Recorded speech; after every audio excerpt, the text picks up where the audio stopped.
The sun hung low over the vast open fields of northern New Mexico as Thomas Hawk Harrington pushed open the creaking barn door. To the locals, he was just an aging farmer, quiet, polite, and rarely seen in town except for supplies. They knew he'd been in the military, but no one ever asked questions. Something in his eyes told them not to. Those eyes had once surveyed battlefields across the world. For 20 years, Hawk was one of the most feared operatives in the history of Delta Force. His missions were buried under layers of classified ink. His unit whispered legends about how he could track a target through a sandstorm, or how he once rescued 12 hostages alone in a night operation that no one was ever supposed to talk about. But that was the past. Hawk retired after losing two of his closest brothers during an operation near the Afghan-Pakistan border. The silence of farmland felt safer than the silence after an explosion. Here, surrounded by fields, mountains, and the occasional howl of coyotes, Hawk believed he had finally escaped the ghosts of war. He didn't know the war was coming for him again.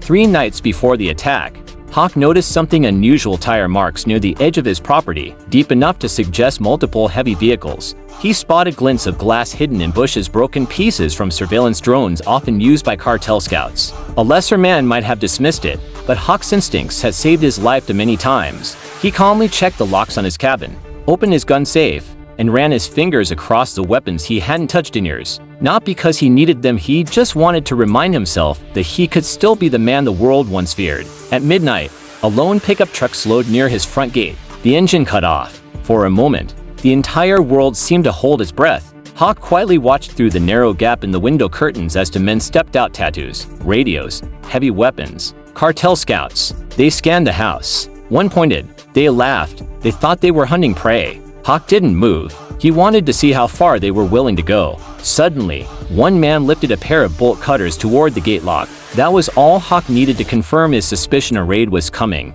And these were just the sniffer dogs sent ahead. He whispered, "Big mistake." For the first time in years, he felt his blood warm with the old fire. He wasn't just a farmer. He wasn't just a veteran. He was Hawk Harrington, one of the deadliest Delta Force commanders to ever walk a battlefield. And the cartel had just stepped into the wrong war.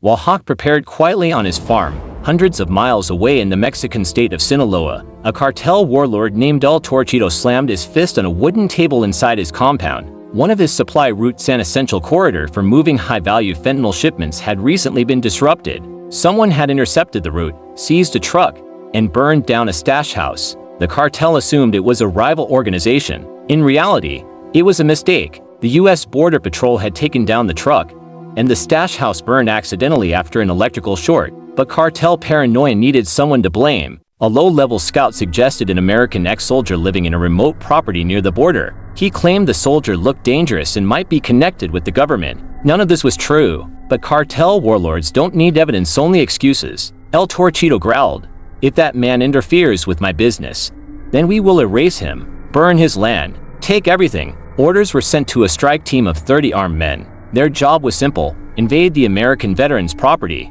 kill everyone they find, and use the land as a temporary stash point. Meanwhile, Hawk observed the scouts return to their vehicle and drive off into the night. He didn't sleep. He studied satellite maps on his old military tablet, analyzed possible invasion routes, and estimated the size of the approaching force. Every scenario pointed to one conclusion: they were coming with overwhelming numbers. But Hawk knew something the cartel didn't. He had turned small team tactics into an art. He had survived ambushes in Syria, jungle raids in Colombia, and urban warfare in Somalia. 30 men weren't a threat, they were a puzzle. Hawk began preparing the farm with quiet precision.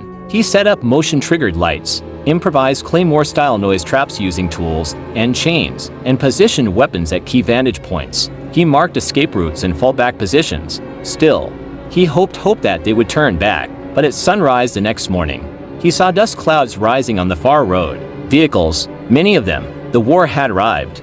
The sun dipped behind the mountains as the roar of cartel engines echoed across the open fields. Hawk kneeled behind a stack of hay bales, his rifle resting steady, his heartbeat calm. This wasn't fear. This was muscle memory. The first truck crashed through the front gate, splintering wood across the dirt. Masked men carrying AK-47s spilled out like shadows, spreading across the property with practiced formation. They expected resistance, maybe a few warning shots from a terrified old vet. They didn't expect silence. One of the cartel commanders signaled for his men to move. Find him, burn the place. As they advanced toward the barn, a loud metallic crack echoed one of Hawk's noise traps. The cartel froze. Then another sprung, and another. They were surrounded by sounds they couldn't identify. Panic spread. Hawk moved through the darkness like a ghost, repositioning after every shot. A man near the barn dropped instantly. The others fired wildly into the shadows. The farm turned into a battlefield of chaos, lights snapping on, traps triggering, dust rising in the beams. Hawk's training showed in every move. He wasn't fighting with rage. He fought with precision. Every bullet had purpose. He whispered to himself, "Stay calm, control the field." As cartel reinforcements poured in, they attempted to flank the house, but Hawk had mapped the terrain perfectly. Using the irrigation ditches, he repositioned behind them, taking down multiple attackers before they even realized they were surrounded. The cartel commander shouted orders into his radio. "El Viejo no está solo." He's got military support. He was wrong. Hawk fought alone. A truck circled toward the back of the property, aiming to breach the barn. Hawk detonated a fuel barrel trap he'd set earlier. An explosion hurled the truck sideways, flames lighting up the night sky. The cartel fired blindly through the fire, shouting, stumbling. In the chaos, Hawk made his way back to the cabin. He needed a higher vantage point. The attic window provided a perfect angle. From there, he could see the entire battlefield he created. He took out their radio man, then their medic, then their heavy gunner. Cartel morale shattered. The commander realized this wasn't just an ex-soldier. This was a man trained to dismantle entire terror cells. But Hawk knew the raid wasn't over. He saw 3 more vehicles approaching, heavier, armored, carrying elite cartel enforcers. The real fight was just beginning. When the armored vehicles rolled onto the property, Hawk immediately recognized the sound reinforced plating, diesel engines, turret mounts. The cartel had brought their elite unit, Los Chigueras, known for massacres on both sides of the border. Hawk exhaled slowly. Delta mode, he murmured, letting his old instincts take full control. Los Chigueras advanced with precision, scanning rooftops, covering angles, moving like a trained assault team. Their leader, a heavily tattooed enforcer named Machete, shouted, "This time, no games. Kill him." Hawk allowed them to get deeper into the property. He needed them close, using the darkness for cover. He rappelled down from the attic window using a rope hook, landing silently. Then he slipped behind the barn and circled toward a cluster of pine trees. There, he executed the next phase of his plan. He activated an old military-grade drone he kept from his service days, modified to run offline. The silent machine lifted into the air, capturing heat signatures and broadcasting them to his tablet. Every red dot represented a target. Hawk moved. He ambushed the first unit near the chicken coop, taking them down with rapid, controlled shots. He never stayed in the same position. Each kill was followed by a sprint, a slide, a shift into new cover. Los Chigueras began to break formation. They weren't used to fighting a ghost. The leader roared, "He's one man." One man? But fear was already spreading. Whenever they regrouped, someone vanished. Whenever they aimed, he was gone. Whenever they fired, they hit empty shadows. This was Delta Force warfare: precision and predictability. Psychological attack. Hawk's drone spotted 4 men approaching the water tower. He cut the support straps he'd loosened earlier. The structure collapsed, flooding the area, sweeping the attackers off their feet. As they struggled, Hawk picked them off one by one. Machete, furious, charged toward the cabin with 6 men. Hawk anticipated it. He sprinted through the side field, cut off their path, and shot out their headlights. Darkness swallowed them. Moments later, a flare Hawk launched lit the area like daylight, blinding his enemies but illuminating them perfectly for him. When Machete finally came face to face with Hawk, he hesitated. This wasn't an old farmer. This was a warrior whose presence radiated danger.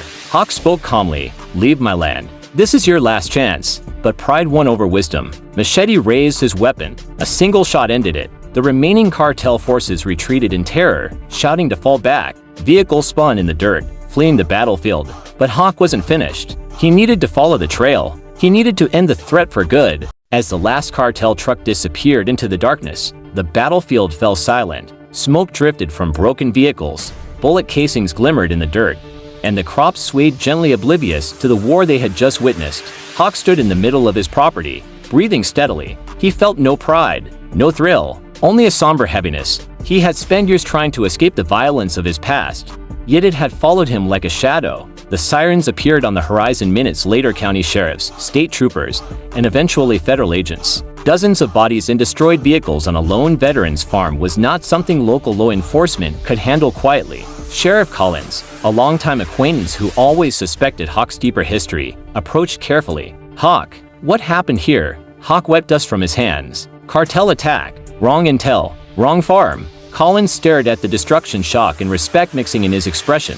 "Did you do all this alone?" Hawk didn't answer. He didn't have to. Federal agents interviewed him for hours. They examined weapon casings, trap placements, tactical maneuvers. Everything pointed to special operations expertise. Eventually, a federal officer pulled Collins aside and whispered, "This man isn't just military. He's something else." But Hawk had no interest in fame or recognition. He refused witness protection. He refused relocation. He rebuilt his fence, cleaned his land, and returned to his quiet routine. However, the story didn't end there. Across the border, El Torchito received news of the failed raid. His 30-man strike team wiped out, his elite unit destroyed, his lieutenant dead. But what terrified him most were the reports describing how the unknown American fought. A ghost in the dark, a one-man army, a commander with impossible skills. El Torchito muttered, "Quiet East. Who is he?" The answer came from a trembling survivor who had fled on foot.